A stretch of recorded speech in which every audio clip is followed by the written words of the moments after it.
the series finale of Ozark. As I detailed during episode 203 of the Spun Today podcast, if anybody wants to go back and check that one out, this fourth and final season was split into two parts. And since I recapped and reviewed part one already, again, during episode 203, I'm going to focus specifically on part two for this episode. And it was cool because we wound up getting a handful of episodes more per season than we have gotten for seasons 1, 2, and 3. So that was a cool little bonus. But here is the official synopsis of the show, which is a financial advisor drags his family from Chicago to the Missouri Ozarks, where he must launder money to appease a drug boss. That's like the overarching synopsis for the series. Specific to the fourth season, it's summarized as freedom from the cartel is seemingly within reach, but fraying familial bonds may prove to be the bird's ultimate undoing. And as we do here on the Spun Today podcast, I want to shout out all the writers of the series, because after all, this is a writing-centered podcast. So if we don't shout them out here, who will? Bill Dubuque, Mark Williams, Paul Colesby, Ning Zhu, Martin Zimmerman, Chris Mundy, Mickey Johnson, John Sheban, Ryan Farley, Laura Dealey, Allison Feltz, Whit Anderson, David Manson, Michael M. Chang, and Jed Rapp Goldstein.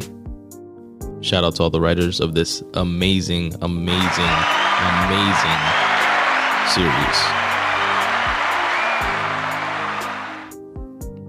Now, so the first part of season 4 left off with Javi, the overzealous nephew of Omar Navarro, played by Felix Solis, which is the boss of the Navarro cartel.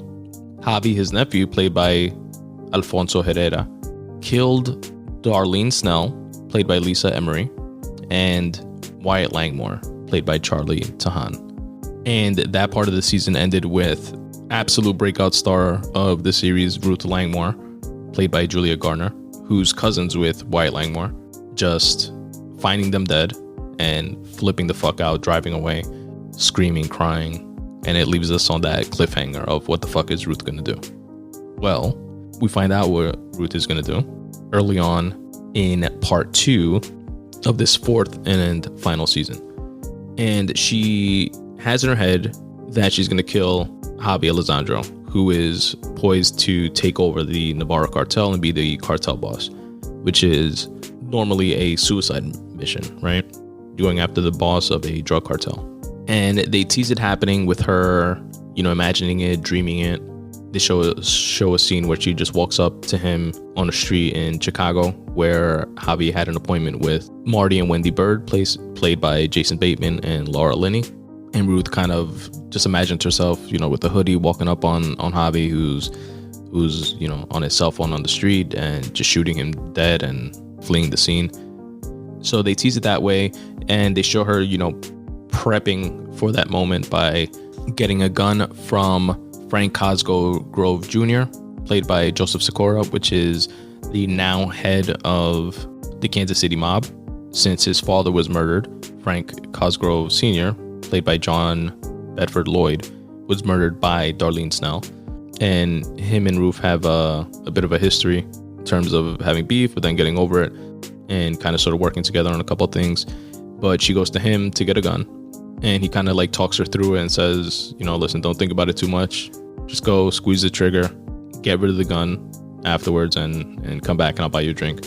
And you can tell she's still very hesitant about the whole thing, very pensive. And we as viewers are just wondering, is she actually going to do it or not? But she goes through a lot of the motions of covering her bases. She gets the gun. She switches the license plate on her truck. She drives out to Chicago, where she found out from Charlotte and Jonah Bird, played by Sophia Hublitz and Skylar Gardner, that their parents are meeting with Javi. And she's there. She spots him. She kind of gets cold feet and doesn't do it. Marty spots her though across the street. Like, she gets out the truck, she's about to do it. She kind of like stops in the middle of the street. Cars honk at her. She like snaps out of it. Marty sees her and she goes back to the truck.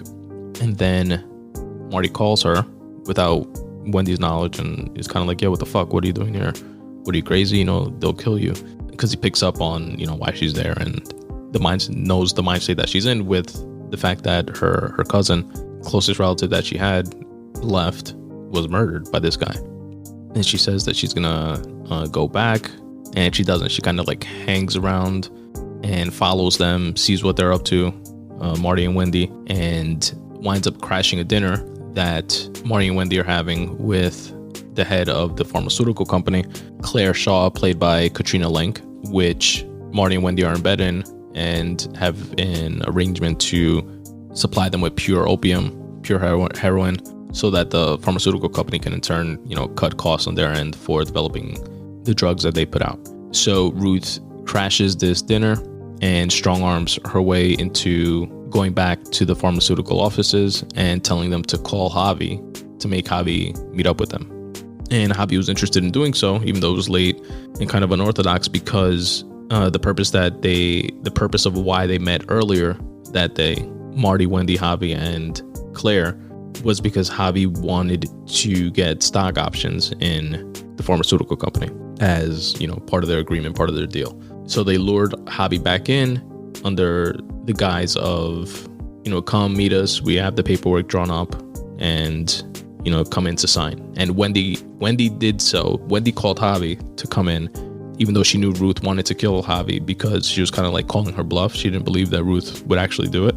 And we as the viewer still didn't believe Ruth would actually do it. But sure enough, Javi walks in, and before he's able to even get a full sentence out, Ruth just shoots him dead, which was sick. Like, what a way to start off the season. Because you kind of expected Ruth and like her character not to do that, not to go that far, And what was dope about that scene before the actual pulling of the trigger is that Ruth has a little bit of a monologue.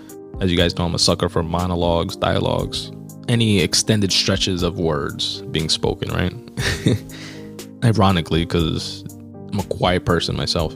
But Ruth has a bit of a monologue and uses Claire as kind of like a vehicle to like tell Claire who Wendy and Marty really are, like warts and all. And that was a really dope scene, because it kind of gave Wendy's a little bit more okay with who she is, in my opinion, and the negative, fucked up shit that she has done throughout the series. But Marty, I believe, still saw himself as the good guy and just someone who got into the situation and is trying to get his family out, and it's like a means to an end type of thing for him. At least I feel that that's how he views himself. But Wendy likes it. She gets off on like the power trip of it, and it's kind of seemed okay with hearing negative shit about herself. But Marty, not so much. And it was a cool scene with Ruth having that monologue and them kind of having like that self-reflective moment. Then Javi walks in and Ruth murks him. So definitely a dope scene. I liked about this season also that we got to see what actually happened to Ben. Like, we knew what happened. Ben Davis, played by Tom Pelphrey, was the brother of Wendy Bird. And we knew that Wendy had him killed, essentially, by going out with him, saying that she was going to take him and drop him off with some friends, but kind of left him stranded at a restaurant. And we knew that he died thereafter, but we didn't see what happened. But in, flashback scenes that they had during the season, we got to see exactly what happened. And with the head hitman of the Navarro cartel, Nelson, played by Nelson Bonilla, how he picked up Ben in the restaurant parking lot after Wendy left, and how he took him for a ride, and Ben kind of came to terms with what was happening, knew what was happening, and told Nelson to let Wendy know that he wasn't mad at her. And he took him out to a deserted barn, it looked like, and shot him dead. There's a new acting sheriff, Deputy Ronnie Wyckoff, played by Brad Carter. And Ruth has a dope line to him when she kind of, he's, playing sheriff, and she like catches him up to like the real deal, or like what's really going on in the town. And he's, just playing catch up. And we all know that the previous sheriff that was killed by Javi, Sheriff Nix, was in Darlene Snell's pocket and was being paid off. and there's a lot of corruption and stuff like that. But Ruth pretty much comes in and like lays it out for Ronnie and has a dope line. And she goes about Wendy Bird. She goes, "Wendy's playing chess and you're playing fucking Candyland." It was such a cool line because I'm expecting checkers, you know, like that usual saying. But the fact that she used Candyland instead, it was perfect.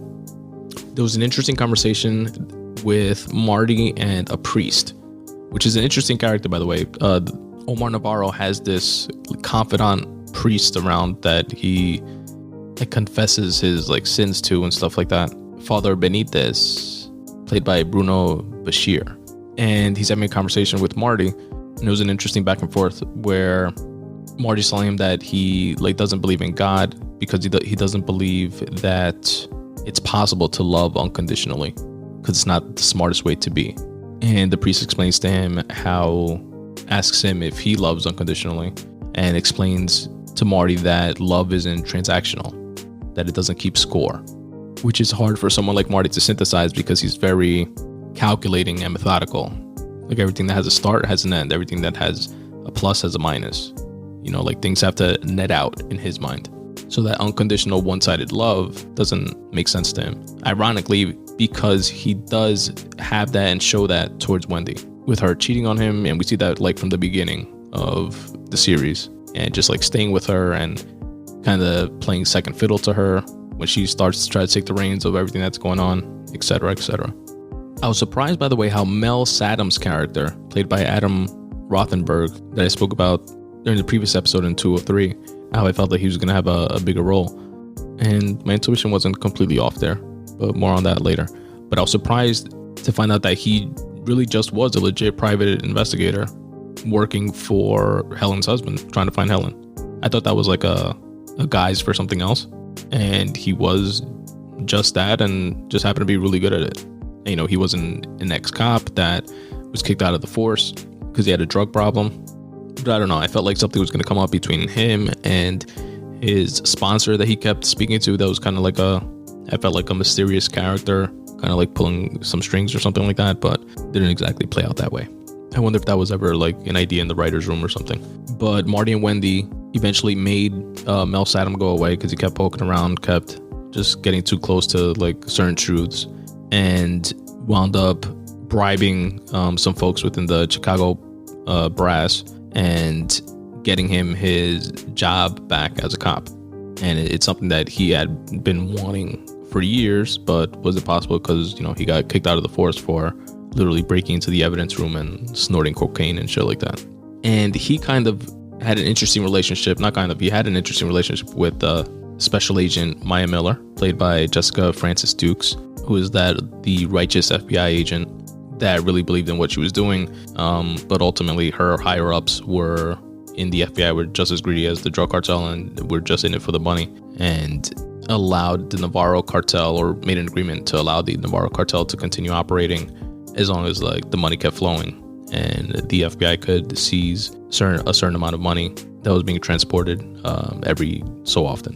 But, you know, she was good police. She believed in what she was doing, and she and Mel Saddam struck up a bit of a relationship. And she even told him, she was like, "Listen, don't take this offer. I know it's, you know, all you wanted, but it's gonna kill you inside if you do." But ultimately, we see that he decides to take it, and even though she gave him like an ultimatum of, if you take it, then it's the last time you're gonna see me. And he wind up, you know, going back to Chicago and taking his cop job back. We see in this season Marty begin to like unravel a bit from his usual stoic, calculating, completely in control demeanor, and he like breaks down and vents it to Charlotte about issues between him and Wendy.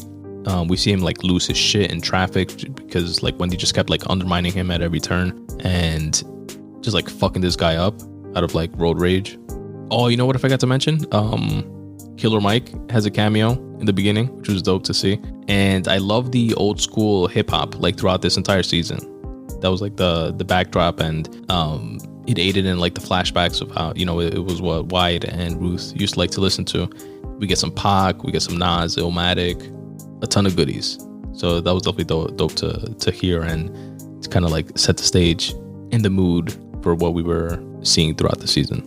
Ruth had so many dope lines throughout the entire series, but definitely this season. Another one that I liked was when Ruth was speaking to Wendy about Wendy's father, and she goes, "Poor fucker, didn't know what he spawned." Speaking about Wendy. What else? I'm just going through a couple notes here. Wendy is a master manipulator, and she just wants to like control everyone and everything around her. Marty apparently loves her unconditionally, putting up with all that shit. What was crazy throughout this season as well is that Marty uncovers that the sister of Omar Navarro, Camila Alessandro, played by Veronica Falcon, which is the mother of Javi, that overzealous nephew that was killed by Ruth, she also wants to take over the cartel. And she was doing things like with some of the cartel lieutenants and trying to undermine her brother a bit. And, you know, obviously she's upset her son got killed, but she's also like vying for power. And the Birds try to play her against Navarro, ultimately do, in getting rid of Navarro, who thinks he's being helped to escape, to flee back to Mexico, but they helped him escape so they can kill him. And essentially Camila took over, and it was just a very suspenseful. They did a great job in writing like the tension between the three, and like that power dynamic between Navarro, between Javi, between Camila, and just like all intertwined, and figuring out who's going to come out on top and who's going to be running shit, who's going to be okay with what. So the writers definitely did a great job in terms of building that tension and suspense. There was a cool scene with Ruth where she goes to visit this guy in jail who the local cops are about to peg the Snell and Wyatt murder on, because they found Wyatt's guitar in the guy's car. And he was a guy that used to do some like odd jobs for Darlene, and, you know, he stole a few things, but he wasn't obviously the guy that killed him. It was Javi. But Ruth goes to visit him. I guess it's, you know, like weighing on her conscience that, you know, she knows that this is not the guy that killed him, but she just wanted to, quote, put eyes on him, like she said. And she asks him why he stole the guitar. That's all she wants to know. Why, you know, he stole her cousin's guitar. The guy just responds, "For drugs, bitch. What the fuck does anybody steal anything?" Just the way he said it, I just found it like so fucking hilarious. "For drugs, bitch." And then Ruth winds up through this technicality inheriting all of Darlene Snell's fortune. And, you know, she was like the local heroin, you know, poppy seed grower, heroin seller. She had a lot of money, and she married Wyatt, which is Ruth's cousin. And since she didn't have any kin, Wyatt was technically the inheritor of the fortune. And since he didn't have any more family, it technically went to Ruth. And it was kind of cool. You know, obviously Ruth's entire world was obliterated and turned upside down as soon as she met Marty. And episode after episode, season after season, we see her grow, but also like lose everybody around her, everybody in her life, all her friends and family, and her father, her uncle, her cousin, everybody gets killed. And it's cool to see her get like this small victory, this small win, you know, this windfall of cash. And in doing so, she like starts to like build a dream home that her and Wyatt used to joke around about building next to the lake where they lived in the trailer park when they were kids, you know, growing up, and they were fantasized about being rich. And she actually started doing it, and that was pretty cool to see. It was also dope to see her get a win over Marty intellectually with performing a hostile takeover of the casino, which was Marty's main hub of laundering money. And Darlene Snell had a stake in it, which was now, you know, routed to Ruth's ownership. And she was ultimately able to finagle a way to become a majority owner and fuck Marty over in that way, in not allowing him to launder there anymore. So it was cool to see that her get that victory over Marty in like his space, you know what I mean? And in this season, there's this whole arc with Wendy and her dad coming to town to try to, with his church group, and trying to help look for his son who disappeared, and, you know, Ben, and nobody knows exactly what happened to him. And a lot of their issues get revealed. And Ruth and Wendy actually have a rare bonding moment over, you know, having shitty dads, basically. But he comes into town and he tries to take Wendy's kids away from her, and he ultimately succeeds in it, because the judge rules that it's ultimately their decision because they're old enough, etc. Especially Charlotte, she's about to be 18, and the kids decide to move with the grandfather, which just like kind of breaks Wendy because that it's finally something that she can't control, and she hasn't been able to. And then we come to the end of the show where, you know, these characters that you're rooting for, because like Marty Bird's character is so fucking likable, and that's a testament to Jason Bateman as an actor, but you're still rooting, you know, he's doing technically this evil shit, fucking laundering for a drug cartel, and in his mind justifying it because if not, he and his family die, right? And again, it's like that means to an end type of thing, but he's doing illegal shit that's getting people killed, right? But even so, you're still rooting for him to get away with it in a sense. And you see like all the corruption around this amount of money and this underworld that exists, you know, even on the quote unquote good side with the FBI being on the take. And you root for him, you root for Ruth, you want everything to work out. You root for his family, his kids, Wendy less so in my, you know, for me, but even for her, you want to see if she like pulls off the whole like political power play that she's pulling. And shout out, by the way, to the dude that plays their lawyer. He's kind of like the fixer. Jim Rattlesdorf, played by Damian Young. Great character. But they seemingly pull every single thing off. They're going to get away with it all. They're going to have Camila in place. Navarro's dead. They had their foundation going. All the donors came to the table, which was something that they were trying to pull off from like the beginning of the season. Ruth is good. You know, she inherited all her money. She was running the casino. She gets to stay in the town that she, you know, grew up in and kind of be like a big fish in a small pond, which her character seemed to be comfortable with. The Birds were going to move back to Chicago. Everything was perfect. Then Camila, at this very ritzy fundraising event, intimidates Claire Shaw, the pharmaceutical rep, and asks her in front of the Birds who really killed her son, Javi. Claire folds like a fucking napkin and tells her everything, says it was Ruth, and Camila threatens all of them there at the table and says if any of them interfere or let Ruth know that she knows, that she'll kill them all, basically. You know, Marty has always had this protective thing over Ruth and looking out for her and shit, but obviously not more so than the lives of his family and himself. And ultimately, we see Camila catching up with Ruth and killing her, which sucked. That was just hard to take. It was like, fuck. And it's like all the Langmores. I think three's the only one left. 3 Langmore. I guess he inherits everything. But fucking Langmores in that town just had horrible fucking luck. And Ruth was like the heart or the soul of that show. You know what I mean? It was tough to see her not get that win. But at the same time, it was a good tie out to the show. It's like everybody couldn't get away with everything. You know what I mean? Then the Birds get back home and Mel Saddam shows up again. This is what I said I was going to circle back to. And figured everything out. Everything about Ben, what was going on with Ben, the fact that his ashes were in that goat cookie jar. He has his little monologue and putting everything out on the table and saying how now he, with that, you know, he broke into their house. He took the urn that Ben's ashes were in and said, you know, there's enough evidence in there to piece everything together. And he has this really dope line that where he tells them, you don't get to be the Kochs or the Kennedys or whatever fucking royalty you think you are. The world doesn't work that way. And then to that, Wendy just responds, since when? Which was a gangster fucking response, not for nothing. And then Jonah comes out with his rifle and you hear a shot get fired and everything go dark. And just makes it seem that, you know, Jonah kills Mel after Marty kind of gives him the okay. He's like, yeah, get rid of this nigga. And they ultimately become this murderers. You know, everything they were trying to get away from and like building and plotting and scheming to like a means to an end type of thing, they became just that. But did get away with that. At least that's how the series ended. And I just want to give a round of applause because what a fucking fantastic fucking show. Highly recommend it.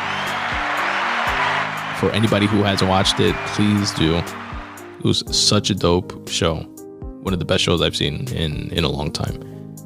And I would also recommend, for those of you that like behind the scenes like type of things, there is a 30-minute farewell to Ozark, which was really, really cool to watch. So I highly recommend you guys check that out as well.